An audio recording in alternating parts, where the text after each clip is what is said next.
Since the start of the COVID-19 pandemic, it has seen a challenging transitional period for schools in the United States. Suddenly, schools had to quickly adapt to the shelter-in-place orders and figure out a situation and solution to continue students' education from home. Thankfully, due to the programs and applications like Zoom and Google Classroom, learning from home isn't as challenging to achieve. However, it may not be the most ideal way for some students. Admissions have slightly gone up and stayed the same for the most part at Saddleback College and Irvine Valley College, according to Community College Review and U.S. News. Part-time and full-time students have gone up by an estimated 500 enrolled admissions, now that people are stuck at home with more time on their hands, and they see it as a more convenient way to reapply and take those classes that could further their education and experience. For some, it's a convenience, but for others, it's a much more bigger inconvenience. I mean, not having that social interaction with your professor and not being able to ask him questions anytime, all the time. And then also there's a lot of projects that for me personally in computer science, you're in projects with groups. So when you don't have that interaction with the groups where I could see you, I can talk to you in person and question you all the time and know your tone of voice and stuff, it's not easy.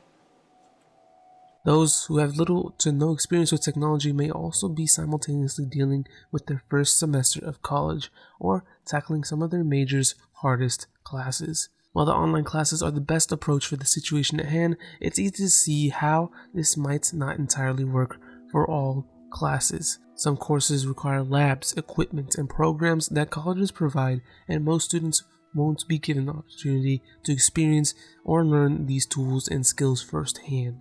On-campus classes also allow students without computers and printers to work with equipment available. Some schools do provide low-income students with laptop loans and even textbooks from libraries for the semester. However, some students still struggle to even focus from home with family, work, and other distractions. Online classes do provide a benefit to mobile school education. However, some of the students do have full-time jobs and classes and don't take into account the struggle it is to get the food on the table and keep the lights on. Online classes do not have an end in sight anytime soon, and this will also be affecting students' transfers. I know it's going to be a little harder if you transfer to a different school because everything's new.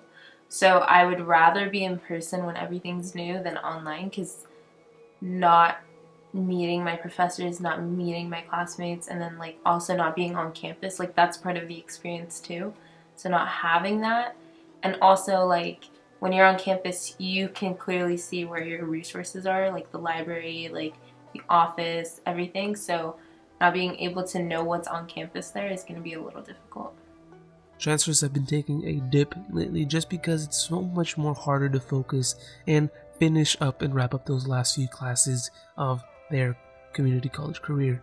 The situation is constantly changing as staff and faculty are doing what they can to make the best out of the situation, making things easier for students to simply do classes or even transfer to four-year universities. Probably do your best to get ahead of the class, because you're gonna feel there's so much going on at once.